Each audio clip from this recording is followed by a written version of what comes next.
अमेरिकी राष्ट्रपति Donald Trump ने यूक्रेन और यहां के राष्ट्रपति जेलेंस्की को लेकर बहुत ही कड़ा बयान दिया है।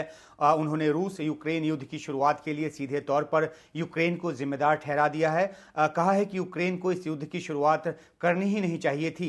हालांकि ये सबको पता है कि नेटो की सदस्यता जैसे मुद्दे पर बढ़ते तनाव के बीच 24 फरवरी 2022 को रूस की सेना ने यूक्रेन पर आक्रमण किया और कीव तक वो पहुंच गए थे, कीव के बाहरी इलाके तक पहुंच गए थे और रूस के राष्ट्रपति पुतिन ने इसे स्पेशल मिलिट्री ऑपरेशन करार दिया था और टीवी पर आकर उन्होंने ये बयान दिया था।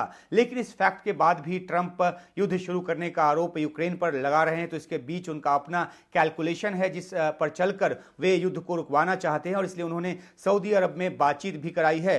अमेरिकी विदेश मंत्री मार्को रूबियो और रूसी विदेश मंत्री सरगेई लावरोव के नेतृत्व में दोनों देशों के उच्च स्तरीय प्रतिनिधिमंडल ने इस बातचीत में हिस्सा लिया है और इस बातचीत में यूक्रेन को शामिल नहीं किया गया।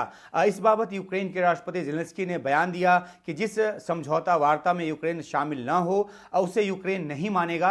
अमेरिका और रूस मिलकर यूक्रेन के बारे में समझौता नहीं कर सकते। इसी सिलसिले में फ्लोरिडा के पास के अपने पाम बीच घर में प्रेस कॉन्फ्रेंस के दौरान जब राष्ट्रपति ट्रंप से इस बाबत पूछा गया तो जेलेंस्की के बयान से खींचे नजर आ रहे ट्रंप ने कहा कि उनके पास इतनी शक्ति है कि वे इस युद्ध को रोक सकते हैं और यह भी जोड़ा अपने बयान में उन्होंने कि युद्ध 3 साल से चल रहा है और इसे रोकने का पूरा मौका यूक्रेन के पास था, इसके राष्ट्रपति जेलेंस्की के पास था। वे चाहते तो इसे खत्म कर सकते थे। ट्रंप यहीं नहीं रुके, उन्होंने तो यूक्रेन में जेलेंस्की की लोकप्रियता पर भी सवाल उठा दिया। उन्होंने यूक्रेन में चुनाव की मांग कर दी, कह दिया कि यूक्रेन में मार्शल लॉ की आड़ में चुनाव नहीं कराए जा रहे, जबकि जेलेंस्की की यूक्रेन में जो अप्रूवल रेटिंग है वो महज 4% है।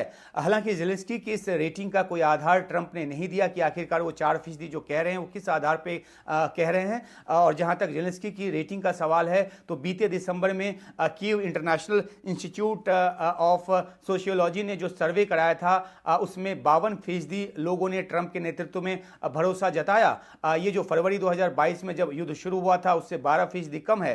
कहने का मतलब यह है कि पिछले 3 साल में यूक्रेन में जेलेंस्की की लोकप्रियता कुछ कम जरूर हुई है, लेकिन ये 4% पर तो कतई नहीं आया है। लेकिन ट्रंप का अपना तरीका है दबाव बनाने का और वे वही कर रहे हैं। और यह भी गौरतलब है कि रूस के राष्ट्रपति पुतिन भी राष्ट्रपति की गद्दी पर बैठे जेलेंस्की को लेकर सवाल उठाते रहे हैं, वो चुनाव की बात करते रहे हैं और इस मुद्दे पर ट्रंप और पुतिन के जो सुर हैं वो मिलते नजर आ रहे हैं और इसलिए यूक्रेन और यूरोपीय देशों की जो आशंका है वो और ज्यादा बढ़ती जा रही है।